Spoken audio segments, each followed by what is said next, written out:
I did watch I'm gonna say like a documentary or something where it talked about this, where it started off with wealthy folks wearing the wigs and the weaves, and then now the normal people. But the thing is, the difference is the wealthy people, you know, they've got the bundles that could cost $2,000. We have the bundles and the wefts that cost $2, and that's why it's stiff, and you always have to condition it with silicone and all that stuff.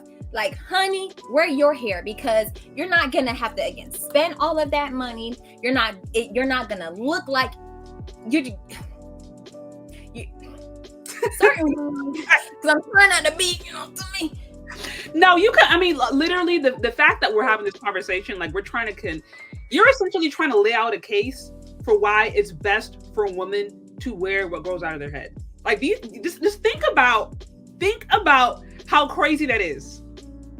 You're everyone else wears their hair. You're trying to convince somebody what God gave you, what you actually have, what you actually see, and what is natural to you is actually good. Like, you're literally trying to lay out a case for why black hair is good. Exactly. You're scared of being low-key, you know, of getting pushback, of having women in the comments being like, well, trying to fight against you as to why they need to have a reason not wear their own natural hair. To me, the fact that we're having to have this conversation. Yes. I mean, I love it. I'm so happy you reached out. I'm like, yes, I love ChezCharde. But yes, ma'am. I mean, ladies, if you put as much effort into that you put into your wigs and your weaves, especially if you're getting texturized wigs and weaves, if you put that effort, let me back up, because I was one of those. I was getting the 3B weaves.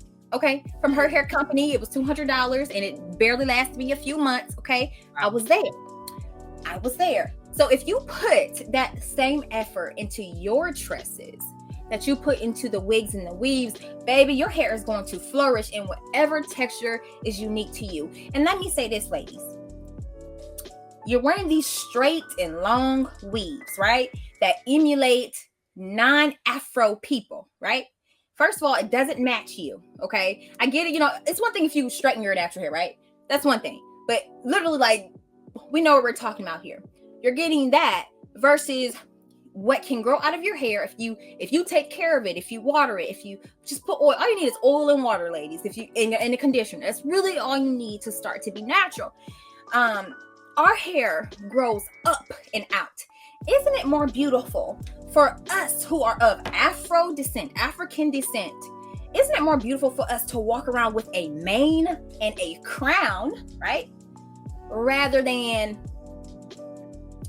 please don't be offended if you don't have Afro, but rather than something that's flat, hair that doesn't hold curl, you know. And again, it's someone else's hair. And in some people, like some like in Africa, folks who have locks and things like that, they say it is disgusting to put someone else's hair on your head. You hear me? Disgusting. Because you don't know the spirits that is attached to those people. You don't know their habits. And now you're putting whatever is attached to them on your head. On you. And like, you know, Chardé, I'm a woman who believes in spirits transferring, right? So if you think of it in that way, especially if you're like Christian, you should understand that certain things carry spirits, like music, like, you know, whatever, right? Think of it in that aspect. They think of it in that aspect. In the motherland, this is a spiritual thing. So if you think about it in that way, stop covering up your glory, boo. Stop covering up your glory. Learn how to do it and let your mane show. Girl. Y'all. Like, because that's facts. You are telling straight facts. Seriously. And, you know, you literally, I think, just summed up the feelings that I've been having associated with this entire discussion. And really what got me, you kind of alluded to it. I think you know, for those Bible readers out there, I think, what is it? There's that one scripture talks about, I mean, there's many scriptures that talk about hair, but some alluding to the hair, you know, being a crown of glory and different things like that. And I think about the idea of the woman putting the glory of another woman on top of her hair. The woman wearing, it's like you're wearing another woman's crown while calling yourself queen. I mean, we be the main ones calling ourselves queen, wearing somebody else's crown, not even with the confidence to wear our own. And I'm not saying this, again, I'm not saying this as a way to try to pick on women, because based upon the history that I laid out to you earlier, it's like, it was a survival mechanism. And in some ways it very much is today. And this is why I'm very much about wanting to also encourage and, you know, help fund and support those who do want to promote, build up Black-owned businesses or Black-owned industries where your image can be reflected back to you, so that you don't have to deal with that. Because this is the result of, you know, being in a society where like Black is not the main beauty standard. And so there's always going to be that level of tension unless you have another like understanding of your culture and where you come from. And then you just have a solid sense of self in general, spiritually and all of that.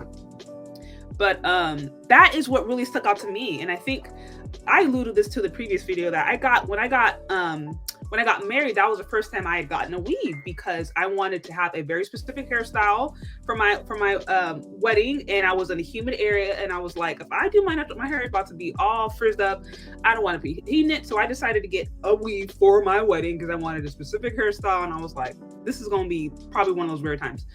And I love my pictures, and I'm happy I did it because they was able to put all kinds of hairspray and it stayed in place.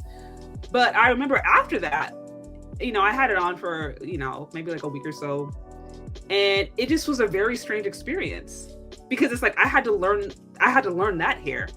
And I kind of thought it was going to be easier to maintain, because I would see people all the time get weaves, and I thought they did it somewhat as a way because it was easier. But when I threw it out, you still had to wash this, and they had instructions. You had to moisturize also. I'm like, I might as well just do this to my own hair.